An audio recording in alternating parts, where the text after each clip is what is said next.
വിദ്യാഭ്യാസ ജീവിതകാലം, ആ കാലത്തിൽ ഒരുപാട് എൻ്റെ ചിന്തകളെ മാറ്റിമറിച്ചത് രാഷ്ട്രീയ പ്രസ്ഥാനമായുള്ള യാത്രകളായിരുന്നു.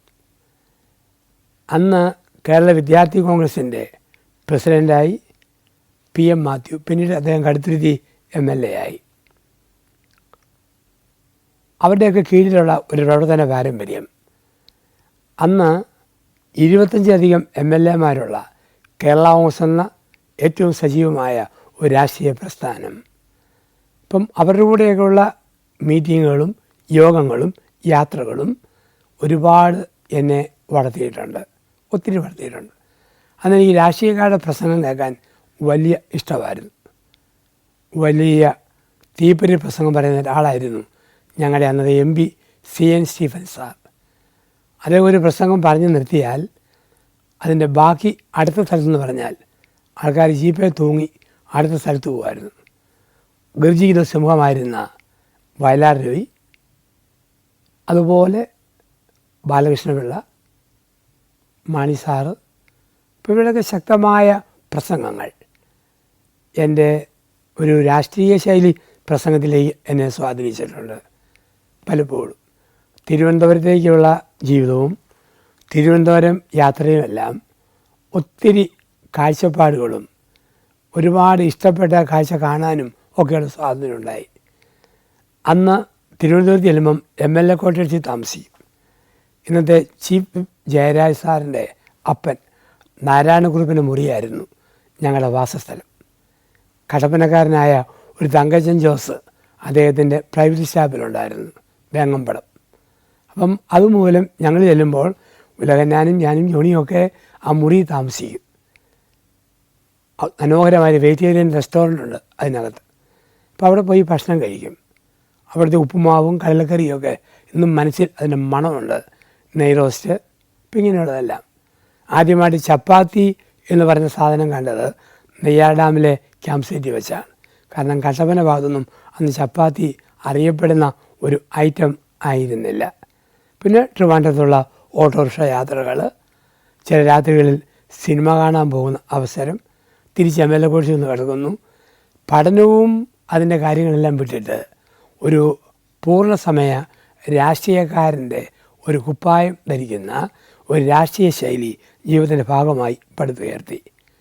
അന്നത്തെ യാത്രകളിൽ ഏറ്റവും എൻ്റെ മനസ്സിൽ നിൽക്കുന്നൊരു സ്ഥലമാണ് ചരൽക്കുന്ന് ക്യാമ്പ് സൈറ്റ്. കേരള കോൺഗ്രസിലെ പ്രധാനപ്പെട്ട പ്രമേയങ്ങളൊക്കെ അവതരിപ്പിച്ച് നിലപാടെടുക്കുന്ന ചരൽക്കുന്ന് ക്യാമ്പ് സൈറ്റ്. അത് മർത്തോമാ സഭക്കാരുടെ കീഴിലുള്ള ഒരു പ്രത്യേക ഏരിയ. അവിടെ ഇരുന്നാൽ നമുക്ക് ദൂരെയുള്ള മണിമല, പമ്പ, അച്ചൻകോവിലാറൊക്കെ സംഗമിക്കുന്ന ഒരു ബിന്ദു കാണാം. തനി ഗ്രാമം, കൊച്ചു ചായക്കടകൾ, ചെറിയ ഭക്ഷണ രീതികൾ, ക്യാമ്പ് സൈറ്റിലെ നല്ല അന്തരീക്ഷം. വെറുതെ അവിടെ ഇരുന്നാൽ മതി, മണിക്കൂർ വന്നറിയില്ല, നമ്മൾ വളരെ അങ്ങ് ഫ്രഷാവും. അങ്ങനെയുള്ള ആ ക്യാമ്പ് സൈറ്റും അവിടെ കിട്ടിയ പ്രസംഗ പരിശീലനങ്ങളും കേട്ടു പരിചയിച്ച പരിശീലനങ്ങൾ, ഇതൊക്കെ ജീവിതത്തിൽ വളർച്ചയിൽ പ്രധാന നാഴികക്കല്ലായിട്ട് നിൽക്കുന്ന അനുഭവങ്ങളാണ്. പ്രധാനപ്പെട്ട നാഴികക്കല്ലുകൾ, ഒത്തിരിയേറെ നമ്മളെ വളർത്തിയ അന്തരീക്ഷം. അങ്ങനെ മുമ്പോട്ട് പോകുമ്പോഴാണ് 1978 കാലഘട്ടത്തിലെ ഇലക്ഷൻ വരും. ഇലക്ഷൻ വന്നപ്പോൾ വിദ്യാർത്ഥി ജനത KVJ, കേരള വിദ്യാർത്ഥി ജനത, SFI, അവരൊരു സഖ്യം, KSC ഒക്കെ മറ്റൊരു ഗ്രൂപ്പ്, KSU ഒറ്റപ്പെട്ട അങ്ങനെ വേറൊരു ഗ്രൂപ്പ്. ഇലക്ഷൻ വരുന്നു. ഞങ്ങളൊക്കെ KSCയുടെ പാനലിൽ മത്സരിക്കുന്നു. വിദ്യാർത്ഥി ജനതയുമായി ഒരു ധാരണയിൽ SFI ഒറ്റയ്ക്ക് മത്സരിച്ചു, KSU മത്സരിച്ചു. ഇലക്ഷൻ കഴിഞ്ഞപ്പോൾ ഞങ്ങളുടെ കൂടെ നിന്ന ഒരു പെൺകുട്ടി മാത്രം ജയിച്ചു. ഒരു അന്നക്കുട്ടി ജനറൽ സെക്രട്ടറി ആയിട്ട് അവിടെ ആളായിട്ട് കയറി വരുന്നു. ബാക്കി പാനലോട്ടിൽ പരാജയം. ഞാൻ കൗൺസിൽ സ്ഥാനാർത്ഥിയായിട്ടായിരുന്നു. അപ്പം ഞങ്ങളുടേതായ ഗ്രൂപ്പിൽ മൊത്തം ഒരു പരാജയമായിരുന്നു അന്ന് അവിടെ വരിക. ഇതെല്ലാം കഴിയുമ്പോഴാണ് പരീക്ഷയുടെ കാലം വരുന്നത്. ഒന്നും പഠിച്ചിട്ടില്ല. 10ഓ 30ഓ ക്ലാസ്സിൽ കയറിയാലായി, ഇല്ലെങ്കിലില്ല. അങ്ങനെ ഉഴപ്പിൽ നടന്നൊരു സമയം. അന്ന് ഞങ്ങളുടെ പ്രിൻസിപ്പാൾ ചെറുപ്പക്കാരനായ കല്യാണസുന്ദര അയ്യർ ആയിരുന്നു. അദ്ദേഹത്തിന് എന്നോട് താല്പര്യമായിരുന്നു, ഒരു കുഞ്ഞനിയനെ പോലെ. എന്നെ വിളിച്ച് എളുപ്പം പറയും, മോനെ, ഒന്നെങ്കിൽ ഒന്നുമില്ലാത്തവർക്കേ രാഷ്ട്രീയം പറ്റൂ, അല്ലെങ്കിൽ നല്ല കാശുള്ളവർക്കേ പറ്റൂ. സാധാരണ കുടുംബത്തിൽപ്പെട്ടവർ രാഷ്ട്രീയം കളിച്ചാൽ തകരത്തേ ഉള്ളൂ. അതുകൊണ്ട് മോൻ്റെ കുടുംബത്തെ ഓർത്ത് നന്നായിട്ട് ശരിക്കും പഠിച്ച് വലുതാകണം. എനിക്ക് പറയാൻ അത് മാത്രമേ ഉള്ളൂ, പഠിച്ച് വലുതാകണം. ഇങ്ങനെയൊക്കെ പറഞ്ഞ് അദ്ദേഹത്തിന് സ്നേഹസ്മരണ എൻ്റെ ഉള്ളിലുണ്ട്. പക്ഷെ എങ്കിലും രാഷ്ട്രീയം എന്ന് പറയുമ്പോൾ ഒരു ഹരവാണ്. അതിൽ പെട്ടുപോയാൽ പിന്നെ അതിൽ നിന്ന് ഒരു ബുദ്ധിമുട്ടാണ്. സജീവ രാഷ്ട്രീയമായോ പിന്നെ അതിനുവേണ്ടി മരിക്കാൻ തോന്നും. അതൊരു രാഷ്ട്രീയത്തിൻ്റെ പ്രത്യേകതയാണ്. അത് രാഷ്ട്രീയം കളിച്ചവർക്കേ അറിയത്തുള്ളൂ. ദൂരെ എന്ന് പറഞ്ഞാൽ ആർക്കും മനസ്സിലാകില്ല. നിർത്തിയിട്ട് പോരാൻ മേലെന്ന് വെച്ചാൽ പോരാൻ മേല. അങ്ങനെ ഒരു കൊളുത്ത് അതിനകത്തുണ്ട്. പ്രീ ഡിഗ്രി പരീക്ഷ വന്ന സമയത്ത് ആകെ വലിയൊരു ബുദ്ധിമുട്ട്. പരീക്ഷയിലുള്ളൊരു ഒരു എഴുതാൻ പഠിക്കാതെ ഉള്ള എഴുത്താണ്. ആ എഴുത്ത് ഒത്തിരി ദയനീയമായ ഒരു തോൽവിക്ക് കാരണമായി. മലയാളം ഒഴികെ മറ്റൊന്നിനും ജയിക്കാൻ പറ്റാത്ത അവസ്ഥ. അപ്പോൾ ഒരു ചിട്ട, ഒരു ക്രമം ഉള്ളിൽ നിന്ന് പോയപ്പോൾ പഠനത്തിൻ്റെ ശക്തിയും അതിൻ്റെ അതെല്ലാം ഒരു ചൈതന്യം ഉള്ളിൽ നിന്നും ചോർന്നു പോകുന്ന ഒരു അനുഭവമായിട്ട് മാറാൻ തുടങ്ങി.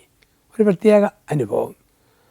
ഇത് ആ സമയത്ത് പാർട്ടി 2000 പിളരുന്നു. ജോസഫ് ഗ്രൂപ്പും മാണി ഗ്രൂപ്പും അടുത്ത് തിരിയുന്ന ഒരവസരം. കോട്ടയം ഓർമ്മയിൽ യമുന ഓഡിറ്റോറിയത്തിലാണെന്ന് തോന്നുന്നു. KSCയുടെ ഇലക്ഷൻ നടക്കുമ്പോൾ 2 ഗ്രൂപ്പായിട്ട് അടിച്ചു പിരിയുന്നു. ഒരിക്കലും ഞാൻ പ്രതീക്ഷിക്കാത്ത വഴക്ക്, ട്യൂബ്ലൈറ്റ് വരെ ഊരി അടിക്കുന്ന ഒരവസരവും ഒരു വലിയ ബഹളവും. ആകപ്പാടെ ഹൈറേഞ്ചിൽ നിന്ന് ചെന്ന് ഞാൻ അവിടെ ഭയപ്പെട്ടു പോയി. അങ്ങനെ അന്തരീക്ഷം ഓർത്തിരുന്നില്ല. ഒരുമിച്ച് ഭക്ഷണം കഴിച്ച, ഒരുമിച്ച് സ്നേഹിച്ചിരുന്നവർ 2 ഗ്രൂപ്പായിട്ട് അടിച്ചു പിരിയുന്നു. ആ അടിച്ചു പിരിച്ചിലും പരീക്ഷയുടെ തോൽവിയും രാഷ്ട്രീയത്തോട് വിട പറയാൻ എന്നെ പ്രേരിപ്പിച്ചു. രാഷ്ട്രീയം നിർത്താനും രാഷ്ട്രീയം അവസാനിപ്പിക്കാനുമുള്ള ഒരു മനസ്സ് എൻ്റെ ഉള്ളിലേക്ക് അവിടെയാണ് കടന്നു വരിക. പലപ്പോഴും ഓർക്കാറുണ്ട്, രാഷ്ട്രീയ പ്രസ്ഥാനം അതുപോലെ തുടർന്നിരുന്നെങ്കിൽ ഇടുക്കിയിൽ ഏതെങ്കിലും ഒരിടത്തുനിന്ന് ഒരു സജീവ നേതാവായി ഉയർന്നു വരുമായിരുന്നു. ഒരുപക്ഷെ മറ്റൊരു പക്ഷേ ആരെങ്കിലും ഏറുകൊണ്ട് അകാലത്തിൽ മരിക്കുമായിരുന്നു. രണ്ടിൻ്റെയും ചിന്തകൾ മനസ്സിൽ തേടി വരാറുണ്ട്. അന്ന് പൈസ ഇല്ലാത്ത കാലമാണ്. കാശില്ല. ആരോടും അങ്ങനെ അത് കടം ചോദിക്കാനും പറ്റുമല്ല. കടം ചോദിക്കുമ്പോൾ തരാനും ആൾക്കാർക്ക് വല്ലതും ഉണ്ടാകണമെന്നുമില്ല. അപ്പം അങ്ങനെയുള്ള ഒരവസരത്തിൽ പൈസ കയ്യിൽ ഇല്ലാതെ വരുമ്പം പിന്നെ സാവധാനം നമ്മൾ ആരോടെങ്കിലും പോയി അല്പമൊക്കെ കടം മേടിക്കും. കടം മേടിച്ചാൽ പിന്നെ കൊടുക്കാമെന്ന് പറഞ്ഞാലും കൊടുക്കാൻ പറ്റിയല്ല. ഞാനും അന്നത്തെ പാർട്ടി നേതാവായിരുന്ന ജോണി പൂമറ്റവും കോട്ടയം ഊട്ടി ലോഡ്ജിൽ വന്ന് ഞങ്ങൾ താമസിച്ചു. KSCയുടെ സംസ്ഥാന സമ്മേളനം കഴിഞ്ഞ്. അന്ന് KSCയുടെ സജീവ പ്രവർത്തകരായിരുന്നു പെണ്ണുങ്ങളിൽ ഒരു സുപ്രഭ, പിന്നീട് ചെങ്ങന്നൂർ MLA ആയ ശോഭന ജോർജ്.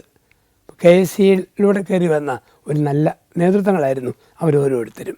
ഇപ്പം ഞങ്ങൾക്ക് കോട്ടയത്ത് ഊട്ടി ലോഡ്ജിൽ ശരിക്കും 5 രൂപയുള്ളൂ അന്ന് ഒരു മുറിയുടെ വാടക 1978. അപ്പം അത് കൊടുക്കാനില്ല. അപ്പം ജോണി പറഞ്ഞു, ജോസഫ് ഒരു കാര്യം ചെയ്യ്. ഞാൻ 10 രൂപ എൻ്റെ തന്നോട് പറഞ്ഞു. 8 രൂപ 50 പൈസയാണ് അന്ന് കോട്ടയം തിരുവനന്തപുരം ഫാസ്റ്റിൻ്റെ ചാർജ്. 8 രൂപ 50 പൈസ. അപ്പം ഞാൻ ആ പൈസയും കൂടി തിരുവനന്തപുരത്ത് ചെല്ലുക, MLA ക്വാർട്ടേഴ്സിൽ ചെല്ലുക. ചെന്നിട്ട് അവിടെ നേതാക്കന്മാരാരെങ്കിലുമൊക്കെ കാണും. അവരോട് കുറച്ച് പൈസ മേടിക്കുക വായ്പയായിട്ട്. എന്നിട്ട് നമുക്ക് ലോഡ്ജിലെ പൈസ അടയ്ക്കാം, എന്നിട്ട് ഹോട്ടലിലേയും തീർക്കാം, കട്ടപ്പനയ്ക്കും പോകാം തിരിച്ച് നാട്ടിലേക്ക്. ഞാനവിടെ ചെന്നു. KSC നേതാക്കളുണ്ടായിരുന്നു. ആരോടൊക്കെ ആയിട്ട് 5ഉം 10ഉം ഒക്കെ മേടിച്ച് 100ഓളം രൂപ അന്ന് എൻ്റെ കയ്യിൽ കിട്ടി. ഞാൻ അന്ന് രാത്രി അവിടെ MLA ക്വാർട്ടേഴ്സിൽ താമസിച്ചിട്ട് പിറ്റേ ദിവസം രാവിലെ കോട്ടയത്തേക്ക് വന്നു. കോട്ടയത്ത് വന്നിറങ്ങിയപ്പം ലോഡ്ജിൻ്റെ മുറി പൂട്ടിക്കിടക്കുന്നു. ഇന്നത്തെ പോലെ ഫോൺ വിളിക്കാനോ അറിയാനോ ഒന്നും പറ്റിയല്ല. ജോണി പോയി. കാരണം കട്ടപ്പന അവർക്ക് കുടുംബത്തിന് ഒരു ഇരുമ്പ് കടയുണ്ട്. അവിടുന്ന് ഇരുമ്പ് സാധനം മേടിക്കാൻ വന്ന ലോറി കയറി അവിടുത്തെ പൈസയും കൊടുത്തിട്ട് ജോണി പോയി. എൻ്റെ കയ്യിൽ അന്നത്തെ ഒരു വലിയ തുകയായ ഒരു 100 രൂപ ഇരുന്നു.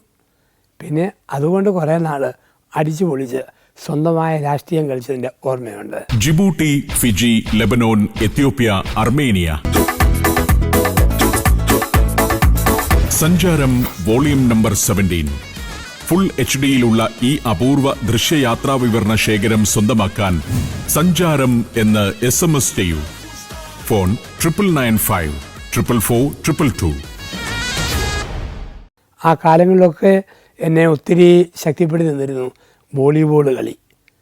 ഞാൻ പഠിക്കുന്ന കാലം മുതൽ വോളിബോൾ കളിക്കും. അപ്പം അത് കളിയില്ലെങ്കിലും ഔട്ട് പെറുക്കി കൊടുക്കും വലിയ കളിക്കാർക്ക്. പിന്നെ സർവീസായി, പിന്നെ കളിയായി.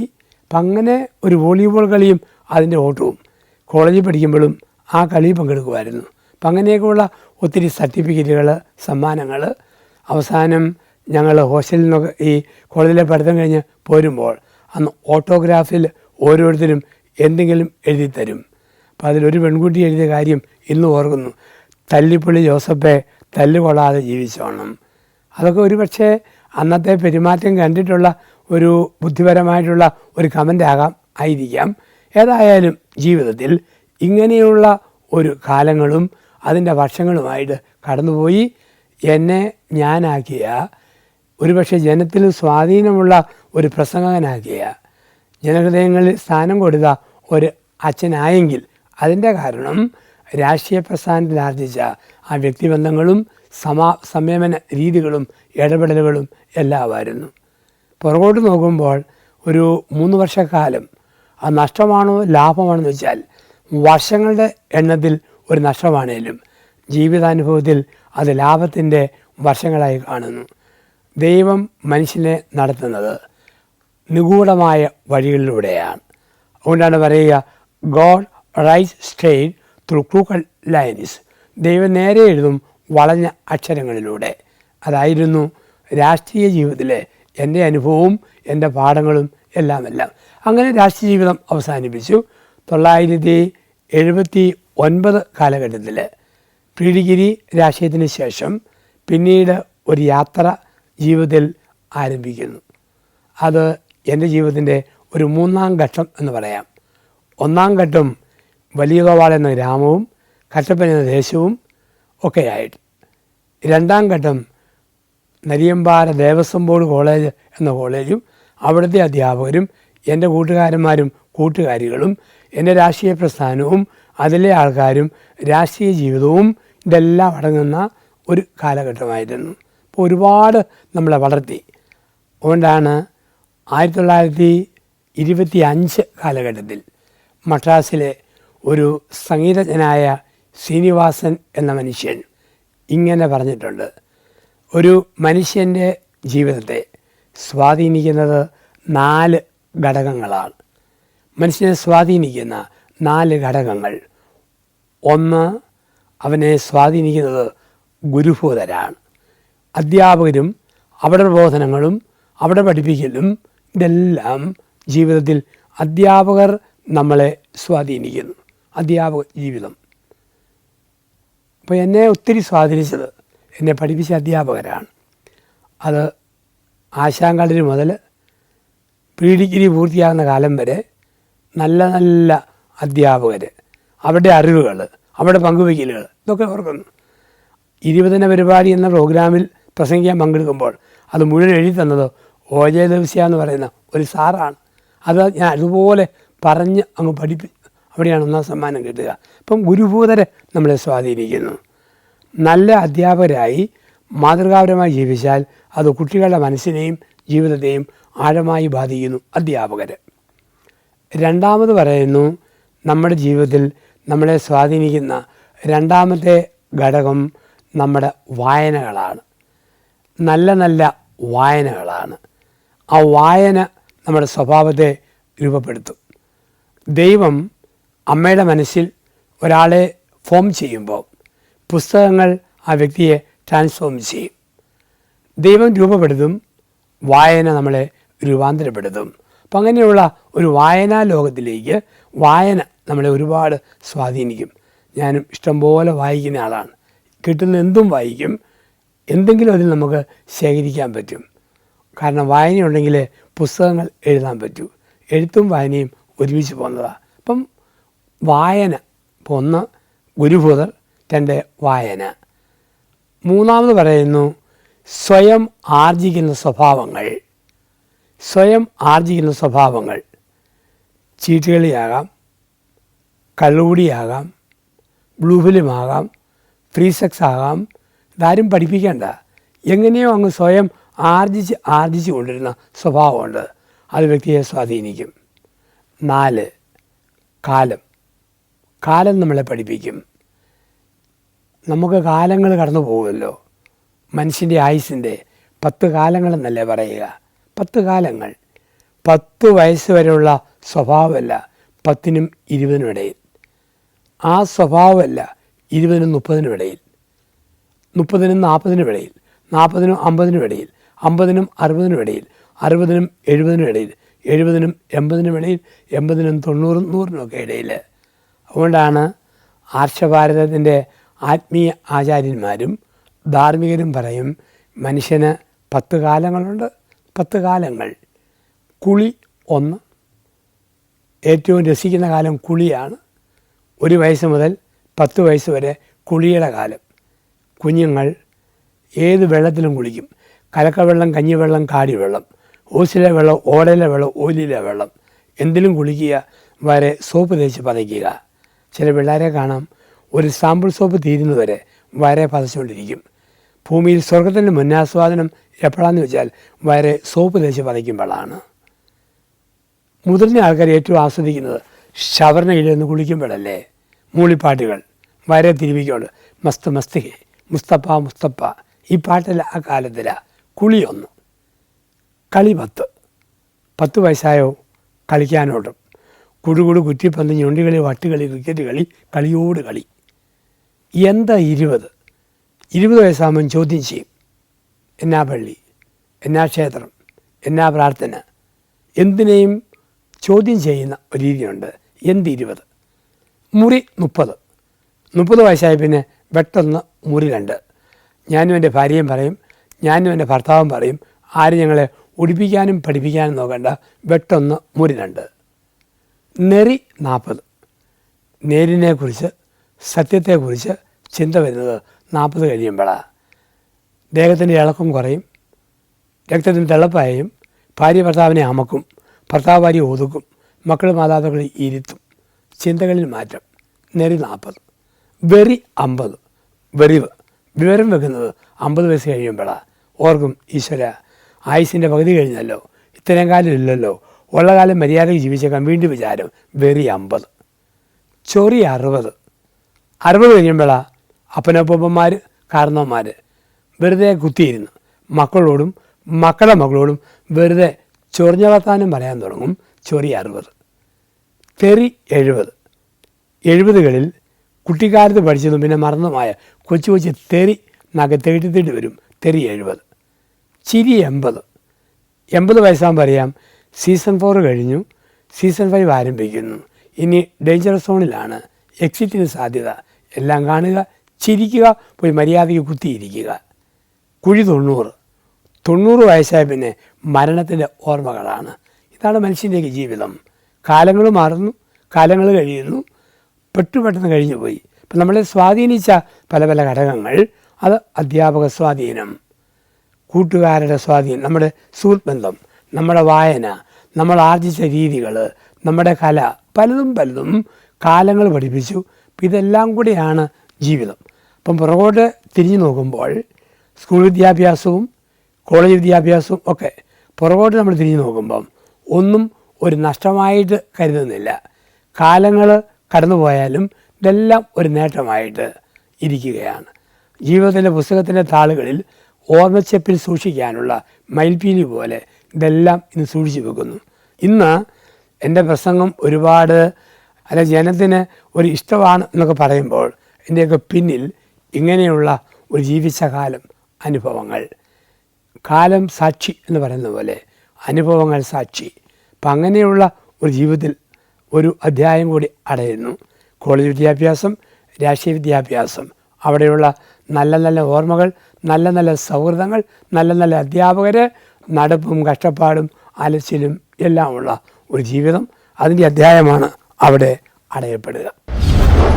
അങ്ങനെയുള്ളൊരു അന്തരീക്ഷത്തിൽ എൻ്റെ ജീവിതത്തിൽ വീണ്ടും പഴയ ദൈവിക ചിന്തകൾ വരാൻ തുടങ്ങി. അച്ഛന്മാരുടെ മിഷൻ പ്രവർത്തനം, സിസ്റ്റേഴ്സിൻ്റെ സാമൂഹ്യ പ്രവർത്തനം, അവിടെയുള്ള തദ്ദേശികളായ നാട്ടുകാരുടെയൊക്കെ നല്ല രാഷ്ട്രീയ പ്രവർത്തനം, ഇതെല്ലാം കണ്ടപ്പം വീണ്ടും പഴയ ഓർമ്മ അച്ഛനായ കൊള്ള.